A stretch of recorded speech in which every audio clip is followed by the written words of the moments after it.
तेजस्विनावधीतमस्तु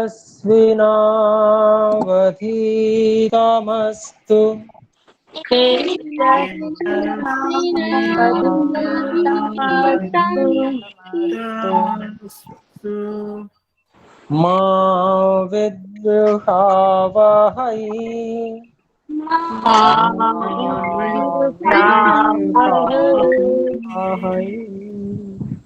ॐ शान्तिः शान्तिः शान्तिः ॐ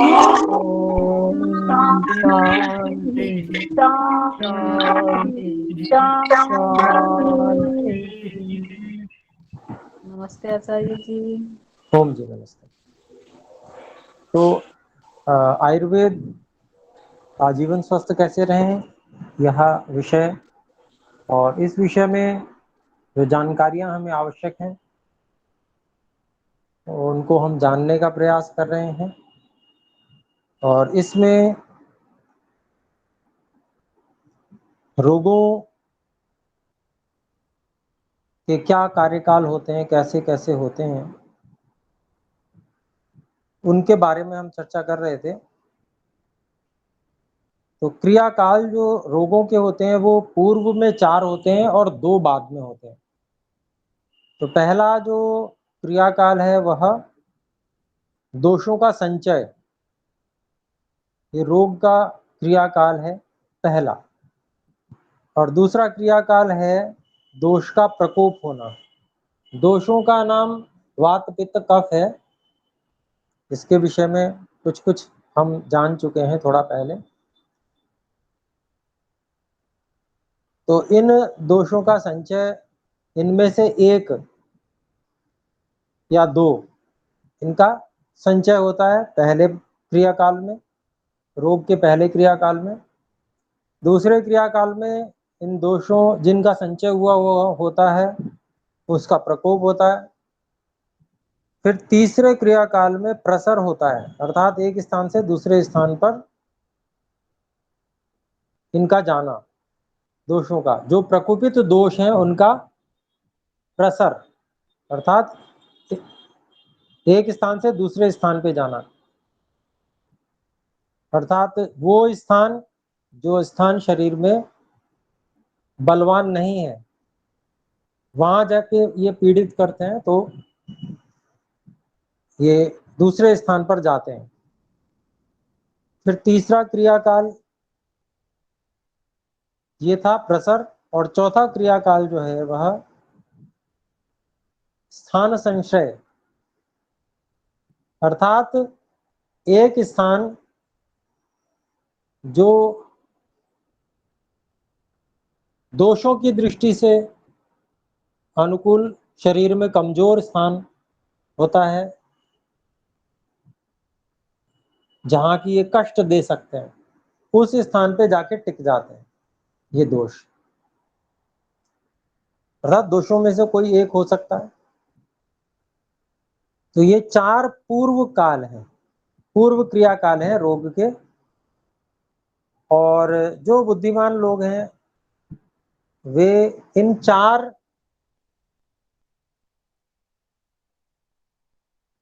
में से पूर्व 3 जब होते हैं तो उन तीनों के होते होते ही पहचान लेते हैं, समझ जाते हैं और उसका उपाय कर लेते हैं।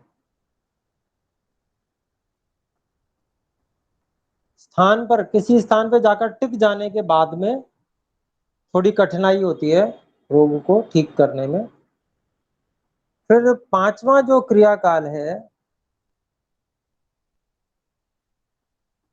स्थान संशय के बाद में रोग का प्रकट होना, यानी कि अपना उग्र रूप दिखाना, कष्ट तीव्रता में प्रकट हो जाना, ये 5वां रोग का काल होता है। और छठा रोग का काल जो होता है वह लंबे समय के अनुबंध वाला रोग बन जाता है। अर्थात शरीर में एक ट्रेंड बन जाता है उस तरह का कि वह रोग लंबे समय तक स्थिर होता है और बार-बार कष्ट देता है। तो ये 6 रोग के क्रियाकाल हैं। इनमें से जो प्रथम 2 हैं, वो हर व्यक्ति को होते ही होते हैं। यानी कि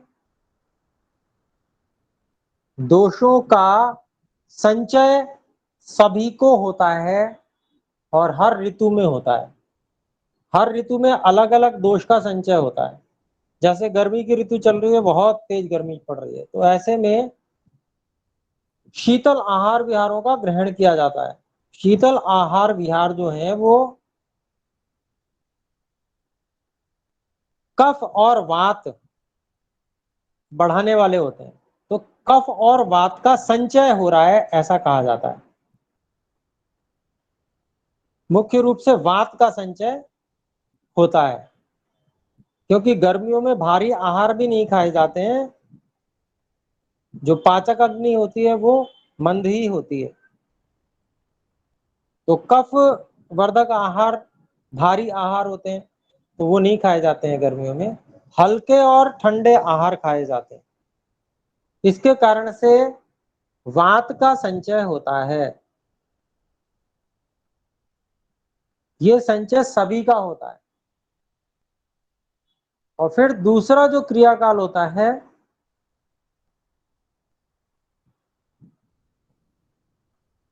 प्रकोप। तो जब अगली ऋतु आती है, तो जैसे वर्षा ऋतु आई तो उसमें अचानक वातावरण ठंडा हो जाता है, वर्षा बादल हो जाते हैं सब ओर, और सूर्य अनेक दिनों तक दिखता नहीं है, वर्षा लगातार होती रहती है, तो ठंड हो जाती है, शीतलता हो जाती है। तो ऐसी स्थिति में जो संचित वात है वो प्रकोपित होने लगती है। तो वर्षा काल में जितने भी लोगों के पुराने दर्द होते हैं वो उभरने लगते हैं, ऐसा हम देखते हैं प्राय। तो वो उसी कारण से होते हैं जो गर्मियों में ठंडे और हल्के आहार खाए, जिसके कारण से वात का संचय हुआ, उसी संचित वात का प्रकोप शरीर में होने लगता है अनुकूल वातावरण मिलने पर, बाहरी वातावरण अनुकूल मिलने पर। तो ये दोनों तो हर एक व्यक्ति के होते हैं। कुछ ना कुछ संचय जरूर होगा, कुछ ना कुछ प्रकोप भी होगा। परंतु जो बलवान शरीर वाले होते हैं वो और जो विशेष इसका ध्यान भी रखते हैं कि ऋतु बदल रही है, आहार विहार में परिवर्तन करना चाहिए। तो ऋतु के अनुकूल आहार विहार में परिवर्तन कर लेने से प्रकोप हो नहीं पाता है, उससे पहले उसका समाधान हो जाता है। तो बुद्धिमान लोग इस प्रकार से ही कर लेते हैं। परंतु जो लोग मोह के कारण से, राग के कारण से या जिह्वा की लोलुपता के कारण से आहार विहारों में परिवर्तन कर नहीं पाते हैं, अज्ञान के कारण से ऐसा नहीं कर पाते हैं, तो फिर वहां पर जो दोष है वो प्रकोप को प्राप्त हो जाता है। और प्रकोप को प्राप्त होने के बाद में उसका ठीक प्रकार से उपचार भी नहीं हो पाता, मान लीजिए लापरवाही करता रहता है, तो फिर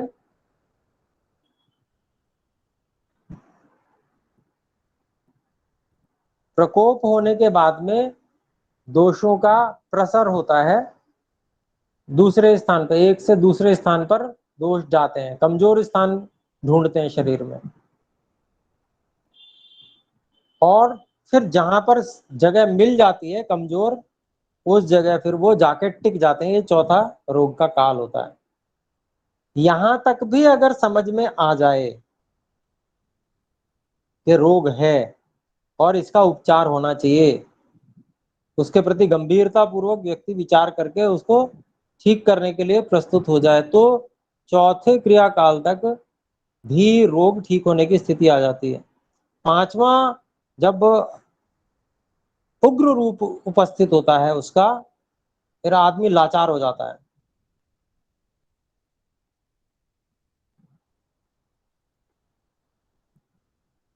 और फिर भी लापरवाही करता रहता है, तो ये दीर्घ अनुबंध वाला हो जाता है। तो ये छठी स्थिति हो गई। तो इन स्थितियों में रोग को नियंत्रण पाना बड़ा कठिन हो जाता है। तो इसलिए व्यक्ति को जो वातादि दोष है उनके संचय काल और उसके प्रकोप काल को समझ के उसी को वहीं पर समाप्त कर देना चाहिए, सावधान रहना चाहिए। और शरीर में कहीं न्यूनता है, कैसे पता चलेगी शरीर में न्यूनता है? वो माता पिता से पता चल जाती है। जो कुछ हमारे माता पिता, हमारे नाना नानी, हमारे दादा दादी इत्यादि को समस्याएं हो रही हैं, जो अंग उनका कमजोर है, वो उसी से तो हमारे को शरीर मिला हुआ है। वहां वहां हमारे शरीर में भी कमजोरी होगी। तो आरंभ से ही उस कमजोरी को दूर करने के लिए माता पिता को बच्चों के लिए प्रयास करना चाहिए और बच्चों को जना भी देना चाहिए, बता देना चाहिए कि ये हमारे शरीरों में कमी है, तुमको इस प्रकार से इस कमी को दूर करना है, ये पुरुषार्थ तुमको निरंतर करना है, तब ये कमी दूर होगी। तो जो संततियां हैं वो रोग रहित रह सकते हैं। ठीक है, माता पिता दादा दादी इन्होंने जो भोग लिया सो भोग लिया, जो कष्ट भोग लिया। योग दर्शनकार महर्षि कहते हैं हेयम दुखम अनागतम, अनागतम जो नहीं आया है, ऐसा दुख ही छोड़ने योग्य होता है, अर्थात दूर करने योग्य होता है। जो दुख भोगने लग पड़ा उसको कैसे दूर करेंगे, वो तो भुगा के ही छोड़ेगा। तो इसलिए ये बुद्धिमत्ता पूर्ण कार्य बच्चों के प्रति करना चाहिए। और मान लीजिए माता पिता इतने जागरूक नहीं है, तो बच्चों को भी जागरूक रहना चाहिए और ध्यान देना चाहिए हमारे माता पिता को क्या किस प्रकार की समस्या है, दादा दादी को किस प्रकार की समस्या है, हम उस विषय में सावधान रहें। उन विषयों में उनका इतिहास हमें थोड़ा बहुत पता होना चाहिए। तो ये अपने लोगों को इस प्रकार से इसका ध्यान रखना चाहिए। तो ये हमने बात की रोग के कालों की, और समझदार व्यक्ति किस प्रकार से आचरण करता, व्यवहार करता है और स्वस्थ और बलवान बना रहता है। ये भी एक जीवन जीने की कला है कि परिस्थितियां जो आने वाली हों उसको पहले से समझकर, जानकर उसके अपने आचरण व्यवहार आहार विहार सब में उसके अनुकूल परिवर्तन करके और आजीवन स्वस्थ रहा जाए। ये एक कला है वास्तव में जीवन की। तो हम सबको इस कला से युक्त होना चाहिए, जीवन जीने की एक कला, कि हम रोगी होकर दुख को प्राप्त न हो, अधीन बने, दीन न हो जाए रोग के कारण से। तो ये एक बहुत विशेष हमारा कार्य है। तो वात पित्त कफ ये तीन दोष जिनकी चर्चा अभी आई, इनमें से जो सबसे महत्वपूर्ण कहना चाहिए कि जो सब रोगों में विशेष कारण बनता है वो है वात। तो वात के विषय में सबसे पहले हम उसके विषय में कुछ बातें जानते हैं, थोड़ा अच्छी प्रकार से जानेंगे तो उसको समझ जाएंगे। और ये वात क्या है, यही प्राण शक्ति भी है शरीर के अंदर, जो सब कार्यों को करने में हमारी सहायता करती है। हम हाथ उठा रहे हैं, हम पलक झपका रहे हैं, हम बोल रहे हैं, इन सब में जो भी क्रिया कर रहे हैं उस सब क्रिया को करवाने वाली ये बात ही है, यही प्राण शक्ति है।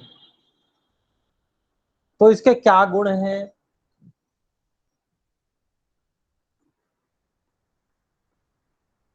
और इसका प्रकोप क्यों होता है, क्या कारण है इसका प्रकोप होने में वात का, फिर इसके शांति के क्या उपाय हैं,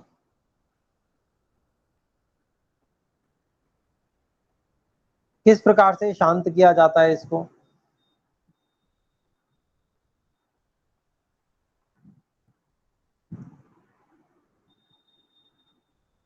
तो ये जो थोड़ी बहुत बातें हैं, इन बातों को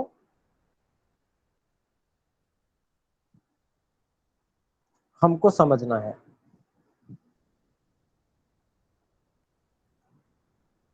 वायु के बाहर, शरीर के बाहर क्या क्या क्या काम है, शरीर के अंदर क्या क्या काम है, उनमें क्या भिन्नता है, ये सब बातें भी थोड़ा देखने का हम लोग प्रयास करेंगे।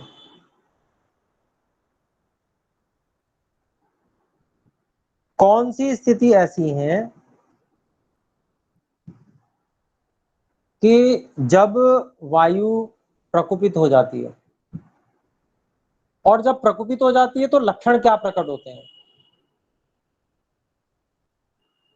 ठीक है,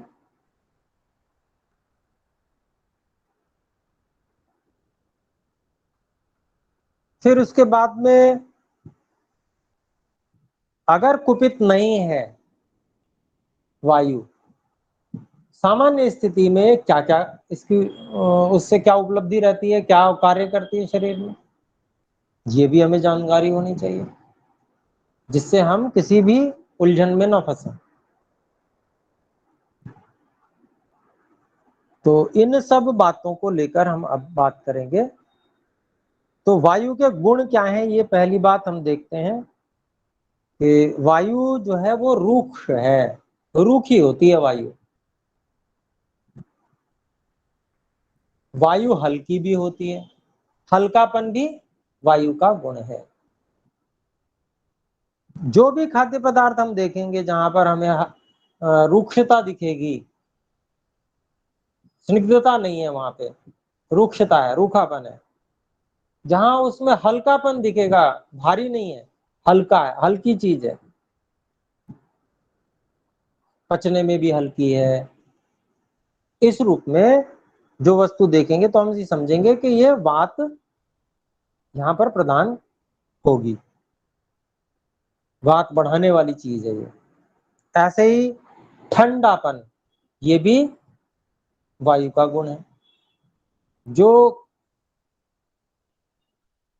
खाने वाले पदार्थ शीतलता को बढ़ाने वाले होंगे, उनसे भी वायु बढ़ती है।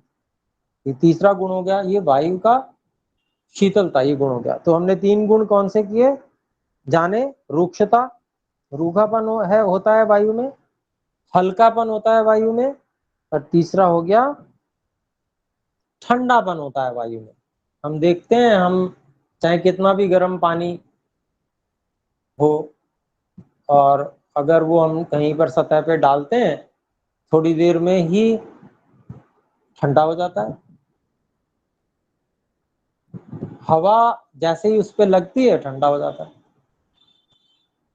और हवा का गुण भी अपने आप में ठंडा है। जल की शीतलता तो है ही, लेकिन वायु भी शीतल ही है स्वाभाविक रूप से।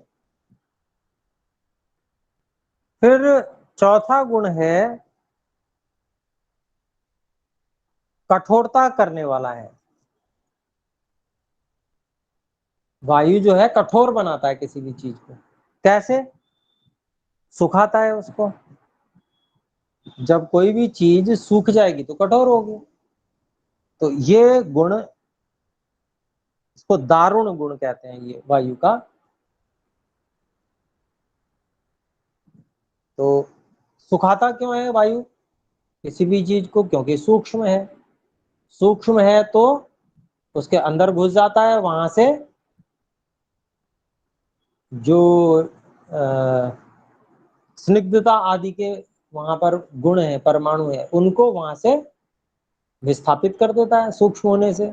सूक्ष्म भी है और चल भी है। चल मतलब चंचल, एक दूसरे से, एक जगह से टिकने वाला नहीं, वहां से हट के दूसरी जगह जाता है। तो ये जो सूक्ष्म होना और चल गुण है, ये मिलकर दारुण गुण का को जन्म देते हैं। ये वायु का दारुण गुण है, जो सुखा देता है, मतलब कठोर बना देता है। जिनके शरीर में वात बढ़ी हुई होती है, उनको मल बहुत सूखा हुआ आता है, कठोर हो जाता है। तो वो यही दारुण गुण के कारण होता है। फिर ये चार गुण हो गए, ध्यान रखिएगा, चार गुण। पहला रूक्ष, दूसरा हल्कापन लघु, तीसरा शीतल ठंडा, चौथा दारुण अर्थात कठोर बना देना, किसी भी चीज को सुखा देना, ऐसा ले लें हम। फिर पांचवा गुण है खर, अर्थात खुरदरापन।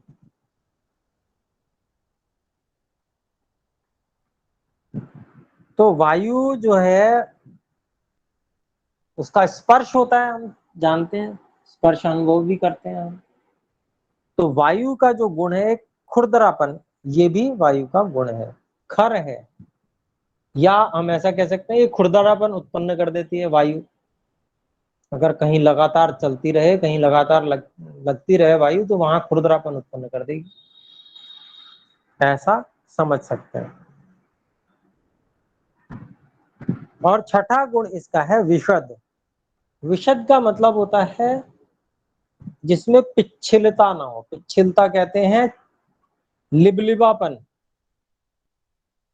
अनेक चीजें होती हैं, जैसे गोंद को पानी में भिगो दीजिए तो कैसी हो जाएगी, उसको पकड़ेंगे तो वो जहां से पकड़ते हैं वहीं से दब जाती है, दूसरी जगह से फूल जाती है, तो ये लिबलिबा सापन हो जाता है, इसको पिच्छिल कहते हैं। तो ये पिच्छिल नहीं, विशद का मतलब पिच्छिल से विपरीत, बिल्कुल भी पिच्छिलता नहीं है, बिल्कुल भी लिबलिबापन नहीं है, उसको विशद कहते हैं। तो वायु में यही गुण है।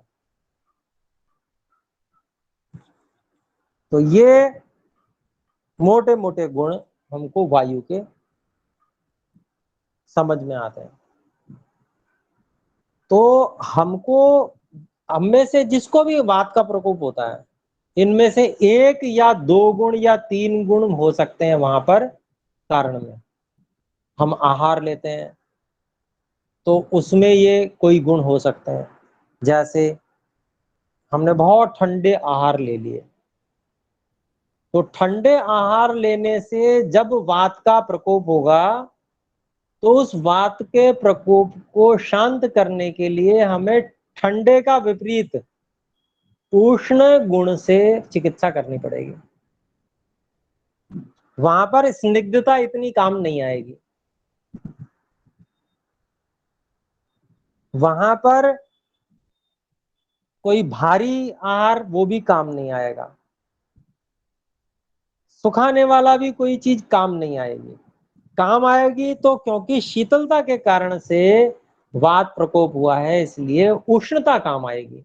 ये अपने लोगों को ध्यान रखना है और उस कारण को अपने लोगों को खोजना है। अनेक बार हम पता नहीं क्या क्या कर जाते हैं, हमें ध्यान ही, होश ही नहीं रहता कि हमने क्या किया था। पर ऐसा नहीं होना चाहिए।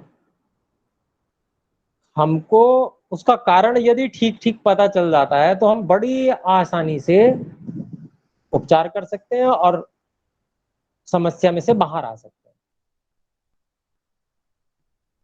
तो ये 6 गुण हम समझें, इनमें से एक या दो गुण ऐसे हो सकते हैं जो हमारे वात प्रकोप में कारण बन रहे हो। उन के विपरीत गुण से हम चिकित्सा करते हैं।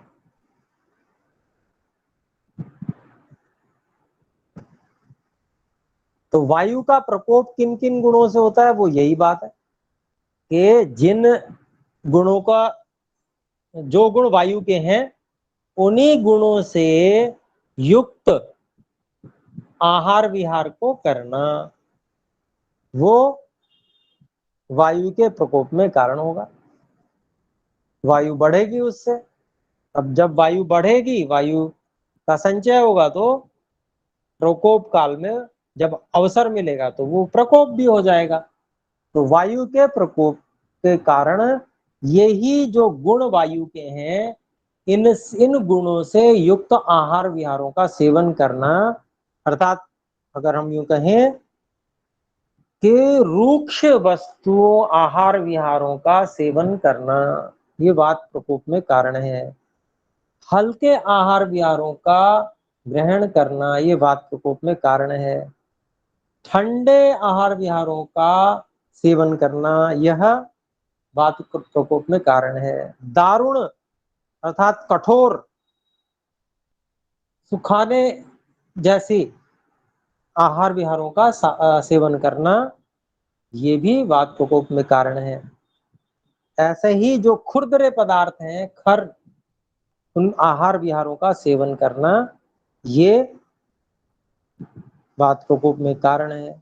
विशद अर्थात जो पिच्छिल नहीं है, ऐसे आहार विहारों का ग्रहण करना ये वात प्रकोप में कारण है। तो यही हेतु है। और अपने लोगों को बस ये ध्यान देना है कि कारण था क्या। अगर हम सफल हो जाते हैं सही सही कारण को पता लगाने में, तो उसका उपाय बहुत आसान हो जाता है, सरल हो जाता है। क्योंकि हमें पता है रुक्ष का उल्टा स्निग्ध होता है, हमें पता है लघु का उल्टा गुरु होता है, शीत का उल्टा उष्ण होता है, दारुण का उल्टा कोमल होता है, खर का उल्टा चिकनापन होता है, और विशद का उल्टा पिच्छल होता है, पिच्छिल होता है। तो इस प्रकार से हम जब विपरीत गुणों को जानते हैं तो उससे विपरीत गुणों का सेवन कर लेते हैं और हम ठीक हो जाते हैं। तो जो ये प्रश्न आया कि वायु की शांति के क्या हेतु हैं, तो जो जिन गुणों के कारण से वायु का प्रकोप हुआ है उनसे विपरीत गुणों का आहार विहार करना, यही वात की शांति का कारण है, हेतु है।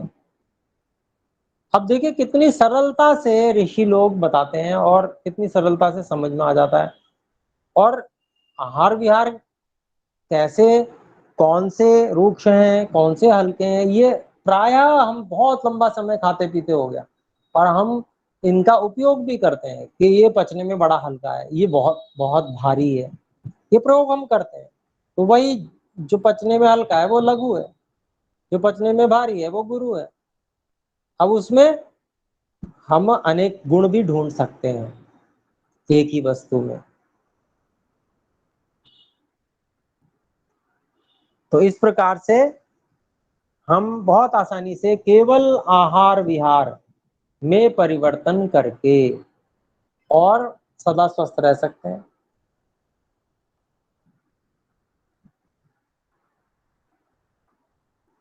तो जैसे अब उदाहरण है स्निग्ध पदार्थों का सेवन करना, वायु जैसे गौघृत है, बहुत अच्छा स्निग्ध आहार है, उसका सेवन करना चाहिए। गौ का दुग्ध है, देशी गौ का घृत और देशी गौ का दुग्ध बहुत अच्छा स्निग्ध आहार है, वातनाशक है, बहुत भारी भी नहीं है। तो जिनको रुक्षता के कारण समस्या उत्पन्न हुई हो उनको तो गौ का घृत अमृत के समान है, क्योंकि आसानी से पच जाने वाला है और जठराग्नि को बढ़ाने वाला है, उष्णता भी बढ़ाएगा और स्निग्धता भी बढ़ाएगा। तो इस रूप में ऐसे ऐसे पदार्थ जो बहुत विशेष होते हैं। फिर जैसे अधिक गति करना, चल, ये वायु को बढ़ाने वाला है। और अगर हम आराम करते हैं तो ये वायु को घटाने वाला है। एक प्रश्न आया कि जो नींद ना आना है उसमें क्या कारण है, ऐसा इन कॉल मैसेज आ रहा है। तो नींद ना आना या कम आना ये स्निग्धता के बढ़ जाने से भी होता है। नींद का काम क्या है? नींद का काम शरीर में स्निग्धता उत्पन्न करना है।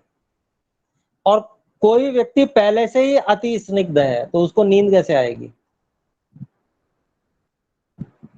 अति स्निग्धता भी नींद ना आने में कारण होती है। मेहनत का कम होना, परिश्रम का कम होना। परिश्रम क्या है? परिश्रम क्या करता है? वो रुक्षता उत्पन्न करता है।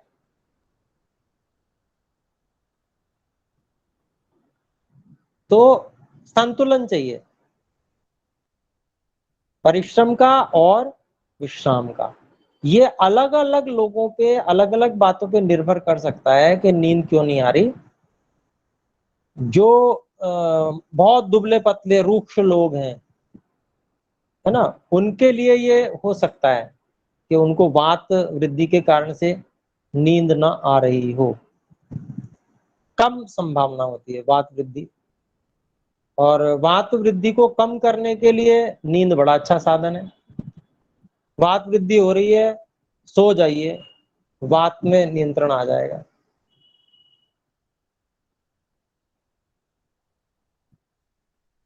तो जो नींद का काम है वो शरीर में थकान को कम करना, स्निग्धता को बढ़ाना, शरीर में पोषण देना, ये नींद का काम है। और अगर पहले से ही अति स्निग्ध है व्यक्ति तो नींद में दिक्कत आएगी।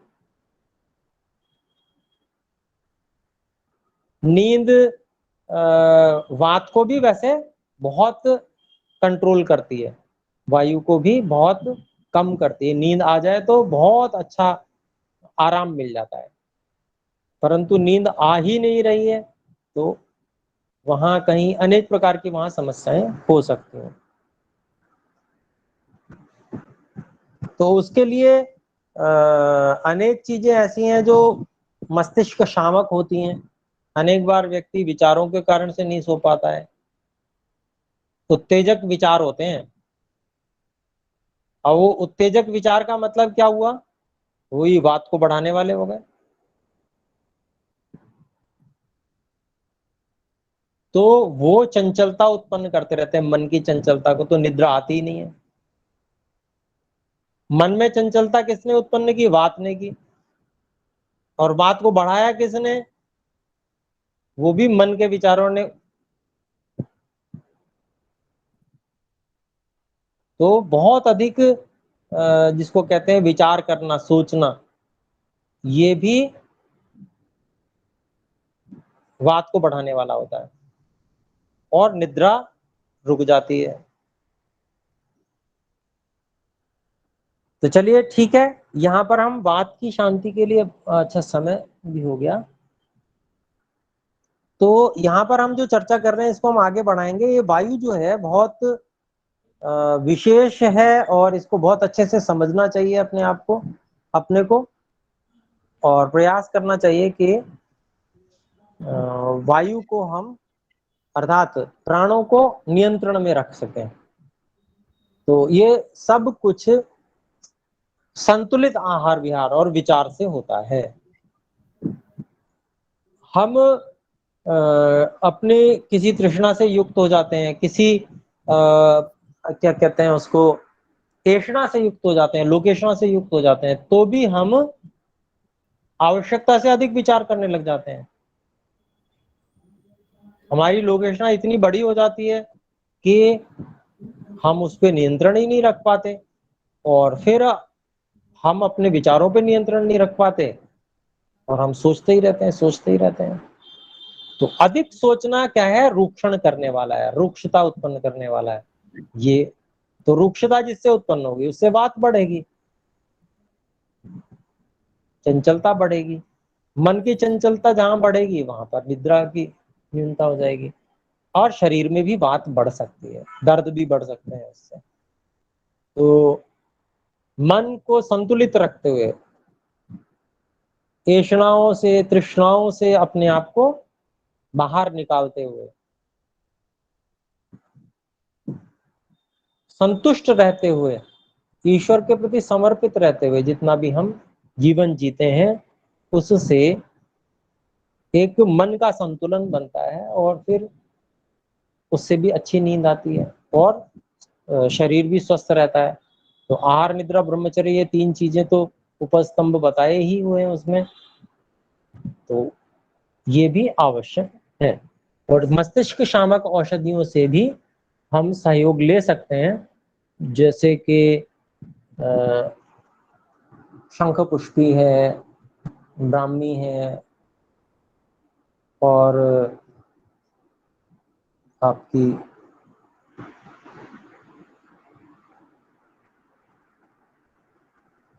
और भी अनेक औषधियाँ हैं जो मस्तिष्क शामक होती हैं और उनसे शमन हो जाता है मस्तिष्क में जो बात होती है, फिर उसके बाद में निद्रा अच्छी आती है। तो आइए एक बार ओम का उच्चारण करते हैं। एक शशि जी प्रश्न पूछना चाहते हैं, बोलें जी जल्दी से। हाँ जी, मैं ओम आचार्य जी, मैं ये पूछ रही हूँ कि अति स्निग्धता के कारण भी नींद अधिक आती है? अति स्निग्धता के कारण नींद भी अनेक बार अधिक आती है और नहीं भी आती है। अच्छा जी, हाँ। दोनों कारण हैं, दोनों प्रकार होते हैं। ऐसे ही वात अधिक बढ़ जाने के कारण नींद भी अनेक बार अधिक आती है और वात कम होने के कारण भी नींद अनेक बार ऐसा हो जाता है, उड़ जाती है। तो मतलब इसमें क्या है, संतुलन चाहिए। तो बिल्कुल सीधा सीधा ऐसा कारण नहीं कहा जा सकता पूरा पूरा कि भाई एक ही चीज को कारण कहा जाए। अच्छा जी। जी आपने कहा कि वात का प्रकोप होने पे आराम करना चाहिए, पर ऐसा मैं सोचती हूँ कि अगर वात है तो उसको चलेंगे फिरेंगे तो थोड़ी वो अपनी जगह से हिलेगी जुलेगी तो हमें आराम मिलेगा, शायद मैं ऐसा सोचती हूँ। जी देखिए, आप जो कह रहे हैं उसमें अगर मान लीजिए वात अपने किसी स्थान पे उसने स्थान बना लिया है, हाँ तो जी, हिलने डुलने का अभिप्राय कुछ आसन आदि आपने कर लिए, हाँ है जी, ना, हाँ जी, हाँ जी, थोड़ा अवस्था में कर लिया, है ना, एक अवस्था में शरीर है उससे हाँ भिन्न जी, अवस्था में कर लिया आसन आदि के द्वारा। तो हाँ भिन्न जी, हाँ जी, अवस्था प्राप्त होने से वायु की गति, वायु में गति गुण होने के कारण से वो स्थान बदल सकती हाँ है जी, ना, तो वो उसके ठीक है आपकी बात। लेकिन हाँ जी, विश्राम करना अधिक उपयोगी है वात अच्छा के जी, प्रकोप काल में। जी, तो प्रकोप काल हो, बहुत ज्यादा कष्ट में हो व्यक्ति, तो विश्राम ही करना पड़ेगा उसे। ठीक है, जी, अच्छा जी, चलिए एक बार धन्यवाद। और दर्शन करते हैं। धन्यवाद। धन्यवाद।